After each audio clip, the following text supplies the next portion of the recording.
At Washington, D.C., when I changed my flight, a man sat next to me and I was wearing a mask. And he was like, "Are you wearing a mask because you're a Joe Biden supporter?" He asked. Why? That's a stretch, right? Like, also, no, I'm wearing a mask to hide the revulsion I feel about you right now. Like,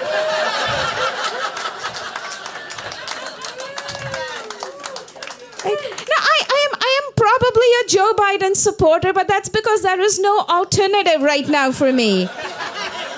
Like, I'm a Joe Biden supporter for the same reason I supported Kamala Harris years ago. Because, you know, the only other representation of South Asians in mainstream America was Apu from The Simpsons.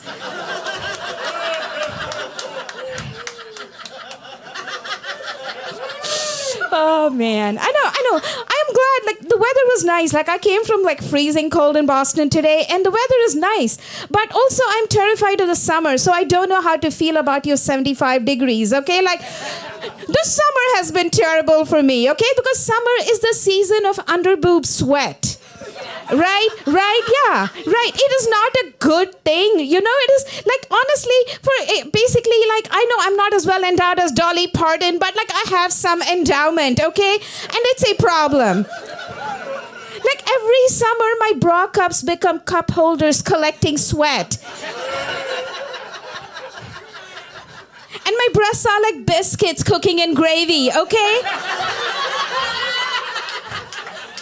And usually at the last week of the month, you know, after paying rent, I have no money, so I eat my tits, okay? Like that's summer, all right? And I know some people may say, hey, don't wear a bra. A bra is a patriarchal construct. Now, I agree, bra is a symbol of patriarchy. But, like, I can't not wear a bra because my breasts are not small enough to fight patriarchy.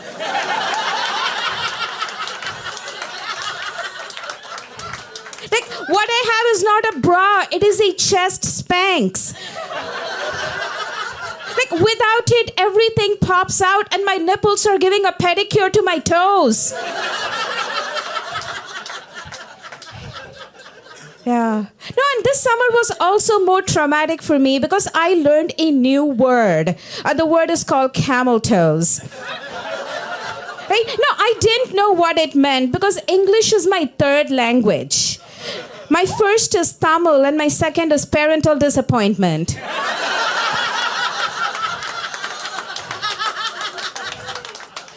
So the first time I heard camel toes, I thought it was racist. And then I looked it up, okay? Google and ChatGPT, okay? Both. And I wished it was racist. Like, who thought of this? I did a deep dive for the sake of this bit, okay? I went in. Apparently, camel toes has been in existence since the 12th century, okay? Right, which made me think it was a white man who thought of it, okay? Because in the 12th century, no one else had the time. We were just trying to live, right? And white men were like, okay, pillaging, colonizing, crusading, and then they were like, let's think of culture now, okay? And I see a vagina encased in tight fabric. What animal paw print does this resemble? They started off with their domestic animals, your dogs, your cats, your horses, no dice, okay? And then they move farther. They consult Encyclopedia Britannica. Oh, camel. All right, that's what a woman's vagina looks like. Like also, it is not true, okay? As I said, I had to go. Like, I examined myself, okay? Because that's how committed I am to comedy. Like, what I have is not a camel toe. What I have is a molehill, okay?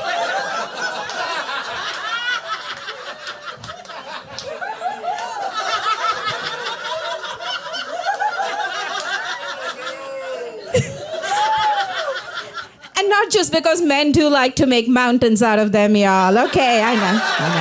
Pull that thread. Yeah. I thank you. I live in New York City, and to follow my dreams of walking my clothes to a laundromat. Like I live 2 blocks from Times Square, not quite Hell's Kitchen, more like Hell's living room, okay? Like I walk on the road instead of the sidewalk because I prefer to die of visible causes. Like that's... Like New York City is great, but it's how are you all on weed, by the way? Because that's going to dictate the rest of the this bit. Nice. Okay. All right. I don't know how Texas is, but like in New York, weed is like legal and everything. But here it's gotten a little too much. Like, oh my goodness. Like I am pro weed because I am cool. Okay. Like that's. But I think weed shops have become like honestly, weed shops have become so bougie these days. Okay, like right. Like there is one near my apartment. The name of that weed shop is called the Coffee Shop, and it is spelled COUGHY Coffee Shop. Like if you own a weed shop and you name it the Coffee Shop, I judge you. Okay. Because you are the kind of person who will wear a marathon hoodie and you think Nipsey Hussle is a Broadway musical. Okay? So fuck you. But I am pro-weed, okay? But I don't partake in it because I'm a minivan of humans, okay? Like Toyota Sienna, by the way. The first time I saw weed was a few months ago. I went to do a show in San Francisco, and I got a swag bag. Now, if you don't know what a swag bag is, it is one of the ways comedians don't get paid real money.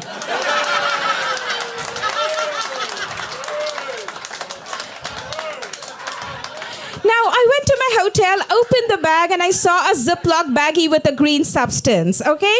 Now, I'm Indian auntie, so I thought it is henna. Then I opened the bag and it smelled right like the way it smells outside this cafe, y'all, okay? And then I realized, oh my God, this is weed, and I got scared, okay? Because I am flying out of San Francisco the next day, and I was like, if I break any federal law carrying it in the plane, what if I get arrested? What if there is no vegetarian food in prison? So I want to get rid of it. I tried to take it to the toilet and flush it down, and then I stopped. Because what if it goes down the drain, kills a fish? And I know there is a Hindu god who is a fish. Okay? So I think, oh no, I can't do this. And then I try to get rid of it in the stealth operation, CIA, Secret Service kind of way by holding the bag of weed in my hand, taking a picture with my high definition camera and putting it on my Facebook saying, does anyone want weed?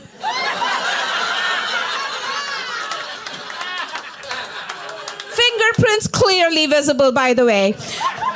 And of course, I got like 500 likes within 15 minutes for that post, a bunch of messages. And then my friend Al, who lives in LA, is like, yeah, send it to me. And I was like, okay, Al, I will ship it. I got paid in swag money. I can afford this. And Al is like, no, you can't ship the bag of weed as is. You have to buy a hardcover book, make a hole in the pages, put the bag of weed inside the hole. I am like, what the fuck, Al? Am I living in the pages of the Maltese Falcon? And that's when I realized we as a society haven't given drug dealers enough credit. Because drug dealers have confidence, right?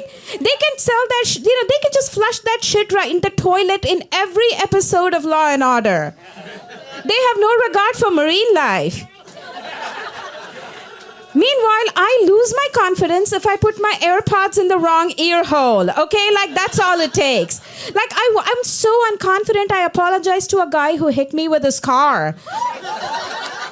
Like, he hits me with the car and he says, I'm sorry, it was getting dark and I did not see you. And I'm like, I am sorry, I was in the crosswalk in daylight. Like, I'm sorry, my body is a pebble on your highway to prosperity. That's how anyway, yeah, that's weed. Yeah, that's weed. Now, I'm an immigrant from India, by the way, and I should have said this right in the beginning, but oh well, let's cover that. I am asexual, I am celibate, or as my Indian parents call me, a good girl. Anyone not know what asexual is? Okay, if you don't know what it is, I don't like sex. That's what it is. I don't like sex like I don't like those coconut donuts at Dunkin' Donuts. For both my responses, please don't put that in my box, okay? Yeah. No, this is how I've been celibate for like 25 years, and this is how asexual I am. I went for my medical checkup after a few years of not having healthcare. I went to the gynecologist, and I got what is known as a speculum injury. I know you're looking at it's okay. I know it's if you don't know what it is, it's they couldn't shuck open that oyster and get the pearl, okay?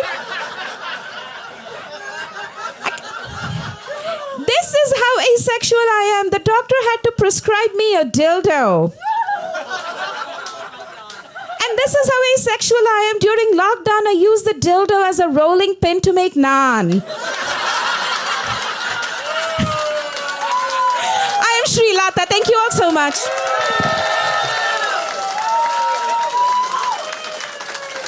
Yes. I'll never eat naan again the same way.